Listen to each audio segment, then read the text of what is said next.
Hey guys, all right. This will be the last one for Thursday night. Here we are on Battlefield of Eternity, one of our losses. So overall, I would say, excuse me, that we probably have a draft win here. If we go, some certain talent changes here and there, if we play a little bit differently, I think this is a win for us. Um, let's go ahead and look at talents here. Diva goes full metal. So explanation behind this, like essentially, Diva wants to be up in front of you, and the more she can be up in your face, the more she can heal. Goes Fingers of Frost. We go Aether Walker, Powered Shield, and Banshee Queen. Okay.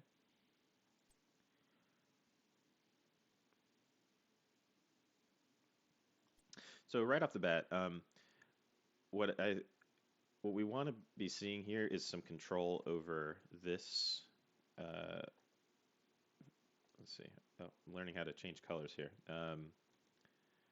Red. Okay, yeah, we want to see some control over this vision here, and generally we want the tank to be playing from this vision point here, because if we're generally waiting for them to, if we're playing in vision, right, that's going to lower our ability to get CC and kills and stuff. And essentially, with a lane this short, right, this is like, where's my mouse?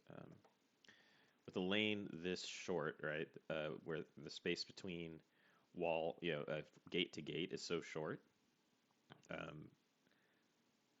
like waves get cleared really quickly, and like if we're just waiting for them to just like step out of position, like it's almost never going to happen because they have such an easy escape path, like to get to their fort. So you want to be coming in and flanking, and then like trying to abuse this way or this way with the tank. Alternatively, you can also be playing out of this vision.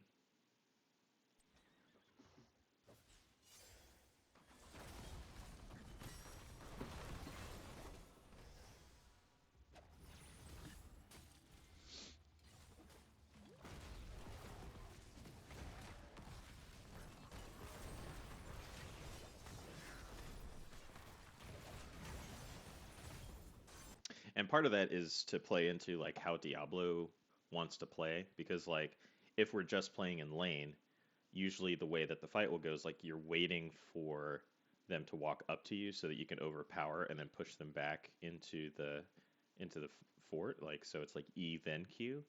Um, However, if you want to, take advantage of punishing their positioning, you can come, in this way and push someone into the team, right?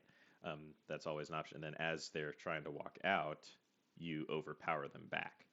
And so that just gives a little bit more utility to Diablo. But then this also works for like ETC, right? You want to get like the power slides that are either this way or this way, rather than having to power slide this way, right? Or Murden, right? He walks in back, gets a Stormbolt, and then hops out, right? So there's so much advantage that can be gained from just playing out of vision rather than just like playing in the lane. Not to mention that like it costs you a lot of health just to be in the lane and like just take stacks from Zul'jin.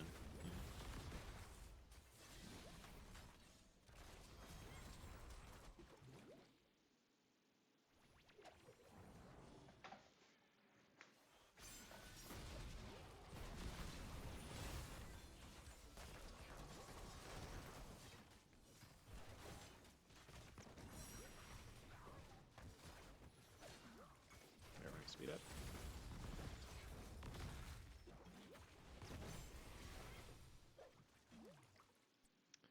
So because their wave clear is so much better, right? They get more damage on the structure, and they feel confident enough that they can go onto the siege camp. Which, honestly, I think in most cases this is bad to do when it's 4v4. Like I don't think this is a good call from them, but like they end up getting rewarded for it anyway. And it's not approached together. See how the fight goes. So I know Shadow Charge is down. Um,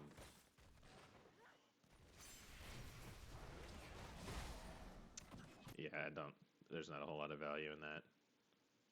That was kind of a trolly Shadow Charge there.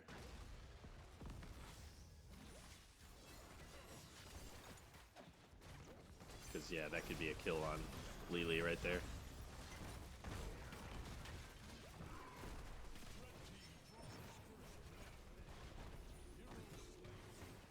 Oh, man. Yeah. Some poor positioning choices going on.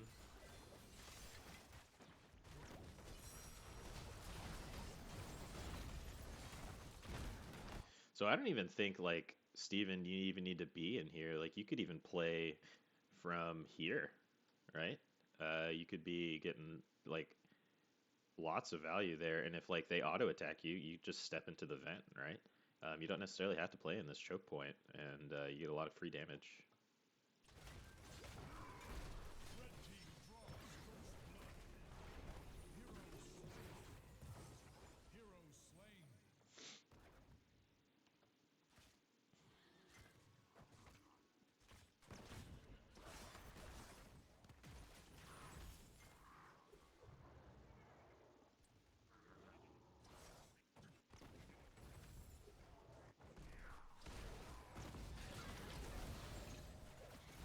I missed the jet propulsion, but we get the kill anyway. We go to finish the camp for Kyle. They invade on this, if I recall.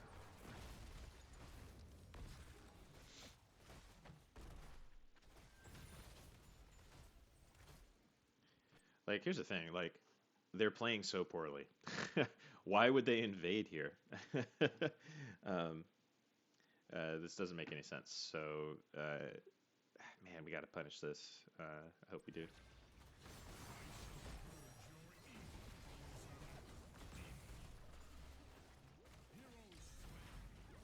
There's a lot of damage being put into Tyrael, man. Holy cow.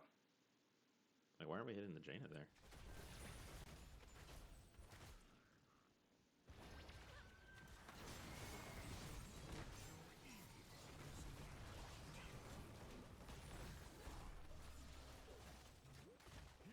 I mean, I guess it's like a convenience thing, like that he's there. There were some choices there that could have been made, like, I don't know. Yeah, and so Tyrael, by the way, let's look at his trait now. So, um, they changed it to where um, every hero he hits with the explosion reduces his death timer by 10%. But then look at the second line here. So Archangel's Wrath reduces nearby enemy heroes' damage by 50% while active and for 3 seconds when it expires. So like we can't kill Tyrael first. He has to die last.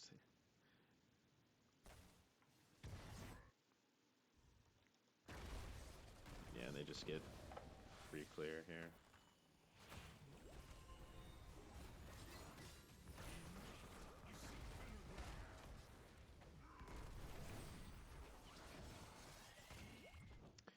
So I think there's an argument, Steven, for going something else at 4. Let's see.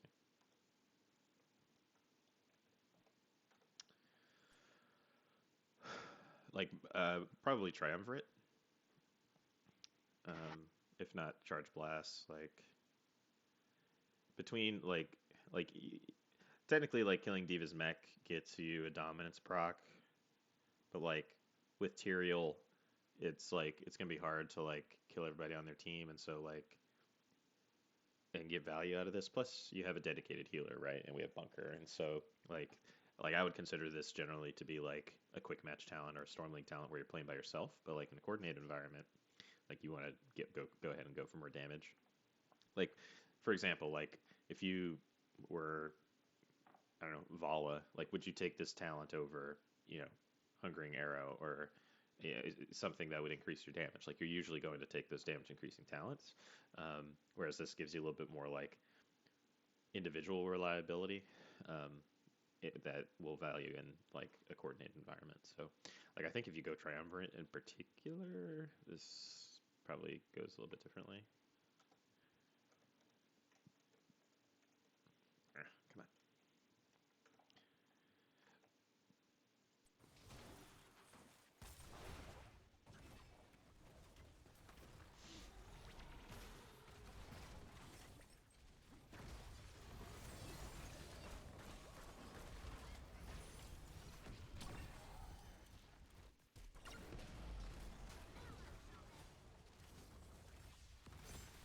So I call for Steven to do the immortal. I think maybe instead we do Sylvanas on the immortal. One because I thought he had the Q. He said he was going Q, so I thought he was going like the charged build or whatever. So I thought he would be able to burn the immortal pretty quickly. Um, but like, there's probably a better argument anyway for Li Ming coming in here. We try to like snowball some resets and get some like big orb damage, especially if we go triumvirate. Um, or maybe we just like 5-man defend. Um, I don't know.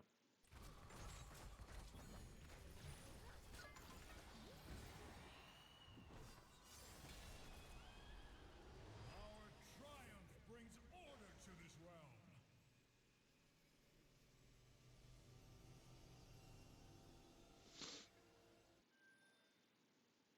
To me, mortal, I march for hell's gates.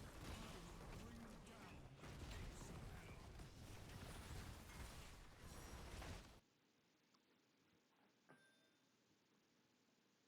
To me, mortals, I march for hell's gates. I will bring down the gates of hell.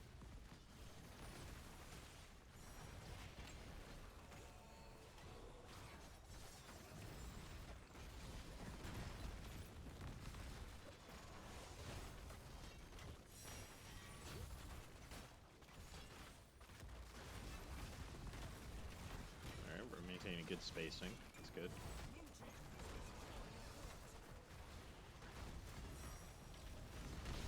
So notice like the Jaina was like, it's a small thing, but like she immediately punished Mike coming in and like going onto the Tyrael, like exactly where he was. Like he dropped the blizzard. It's just a small thing there.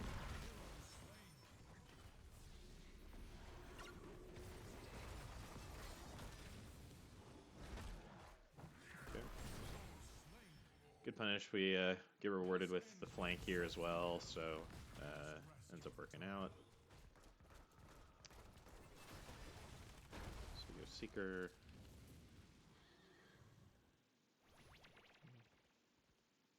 So let's talk about Sylvanas since this came up last time. So my opinion on this 7 talent is I think that it's the worst of the 3. Like I feel like this isn't a whatever that Monster Hunter talent is for Vala, right? Where it just like dramatically increases your um, your immortal damage so much that you have to take it, right? And you burn through it so quickly. The problem with this talent is, right, that it's only on the 5th shot, and all of those 5 shots have to hit that same target, and so it's only amping up the damage of that 5th shot. Now it's a lot of damage. Don't get me wrong. Like 350% is, you know, what, 4.5 times. So like, it's pretty insane. But in an actual team fight situation, like it just nerfs her so much because like, think about how many times like the enemy team like just clumped into one place, and where like if you just toss out Haunting Wave, um, you apply 3 stacks of Banshee's Curse, and then you get the dagger spread. Like Lily struggles into healing that in particular, um, and then if you, I think you go into Wailing Arrow, like the whole combo of Banshee's Curse applying through. Like keep in mind uh, that when they have 3 stacks of Banshee's Curse, they take 25% more damage, and so like getting that AoE application of that, and then doing uh, Wailing Arrow like in a huge AoE, like holy shit, dude, that like that's so much damage. And so Like this is just such a huge nerf, and like in an actual team fight, like it's hard to get all 5 shots on one person, especially like if Diva and Tyrael are up in your face, or like you're fighting with the Immortal as well. Like some of that's being split with the Immortal, you know. So like this is just a rough talent to get value out of. Like you could go Lost Soul, but like I think at least in here now, taking this talent doesn't require you to teleport in, right? You can just use it, right?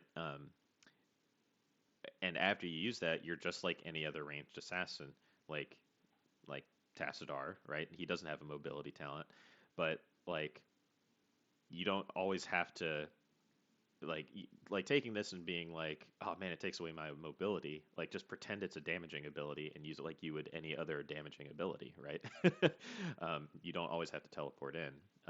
And but then if you want that tech to be able to do that, that's why you take Windrunner.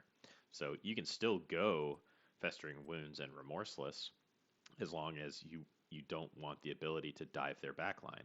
But if you do want the ability to dive their backline and not have to waste um, your mobility, then that's why you take Windrunner, right? So that's the justification there. Like there's so much baked into this talent of just like getting free applications of Banshee's Curse that you can only apply through basic attacks, you know, that it just completely negates the value of Barb Shot in particular. And like even when you're going like the Unfurling Shadows build, like most of the time I don't even go Lost Soul, I just go Festering Wounds anyway because it's easier to stack Unfurling Shadows that way. So like this is just such a overloaded talent, even though it's like only 2 sentences. Yeah, so that's my argument there. I understand the thought process of this, like for immortal damage, but it comes at the cost of just nerfing our ability to just kill the enemy team, especially since we want Li Ming to be able to have them low enough to where she can take value out of that. And if we don't have that, then man, we're severely nerfed.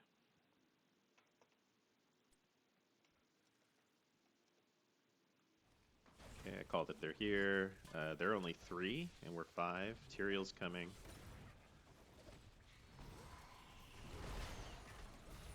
Again, I think Steven can play from here. Kyle is way up in there. He does not need to be on the point. Yeah, no reason for healer or DPS to be here. Look at how much value Blizzard is getting. And again, Tyrael's the one to die first. Yeah, like, oh man, yeah, neither of the ranged or DP or healer need to be here. There's potentially an argument for me going, what's it called? Meltdown, I think, this game, to nerf basically their entire team rather than Incinerator Gauntlets.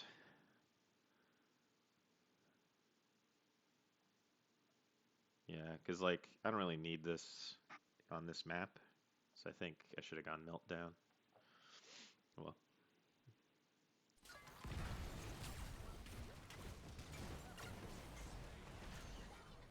yeah.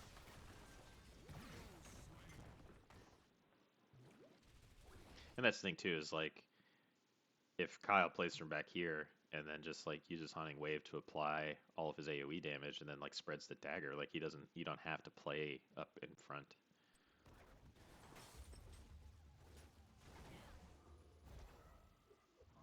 Oh, by the way, another quick aside. This could also be a map where you either go Mercenary Queen or Possession as well. Like this sounds amazing, and like I take it on most maps, but like Wave Clear on this map is like, like yeah, it's great, but you don't necessarily need it. Uh, so like there's an argument for Possession, especially since like on this map, like forts go down really quickly and keeps go down really quickly, and you can use this on catapults.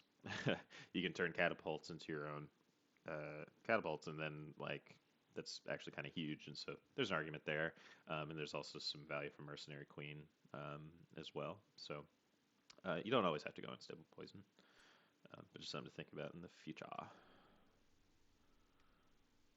right, push in.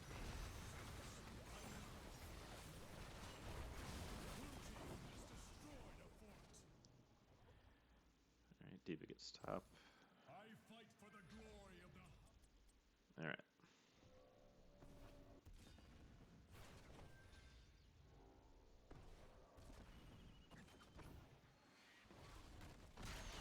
So I think I played that wrong. I think we want to play this and where like Diablo is controlling this and Blaze is controlling this, and that way we can have a triangle of healer and DPS here, um, or maybe like this instead.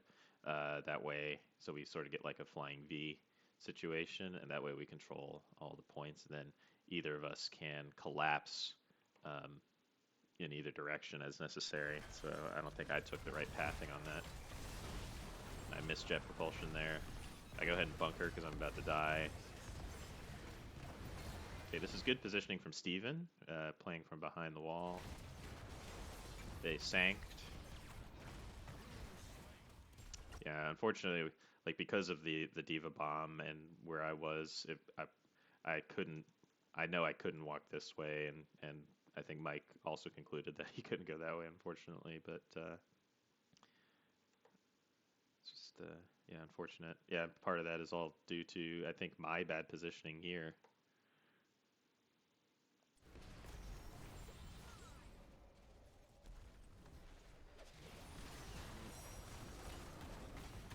And just clean us up. I moved.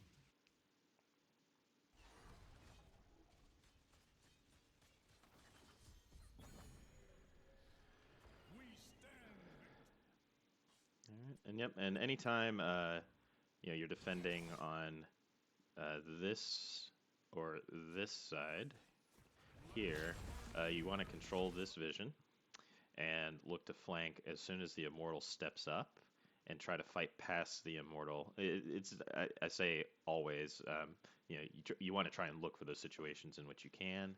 You know, sometimes it's more beneficial to burn the immortal, but being able to get the flank here is pretty important, and at the very least controlling this vision so they don't flank us. And yeah, I did not calculate the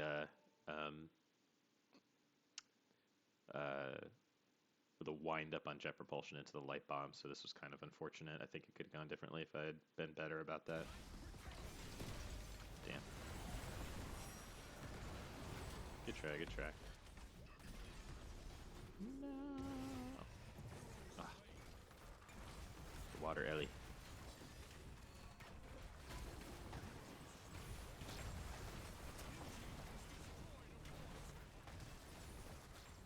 Red team's core is under attack. Thus ends my assault on hell. Maybe instead of me doing that, maybe maybe that's Diablo here. He does an APOC, charge in with a light bomb, and then get a massive combo.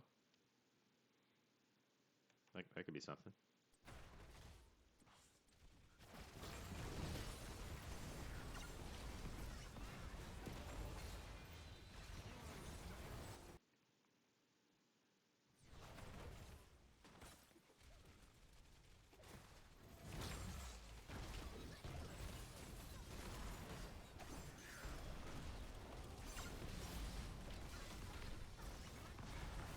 Yeah, I think instead of putting light bomb on Mike here, you just put it on me. Oh man, I think if that happens, maybe Sank doesn't go off. Maybe.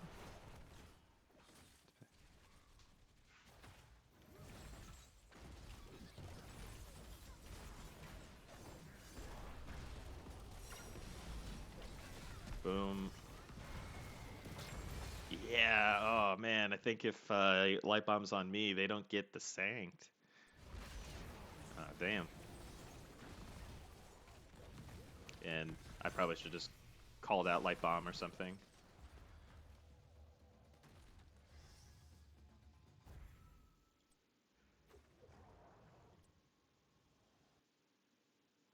Damn. Yeah, I think we actually, I think we actually killed them all there. Oh no.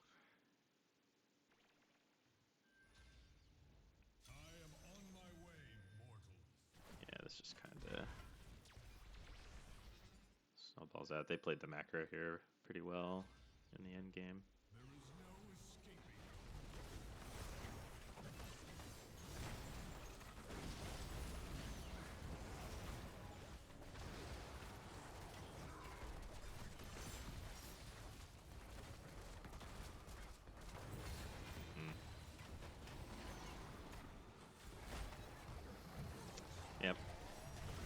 And that's pretty much the end.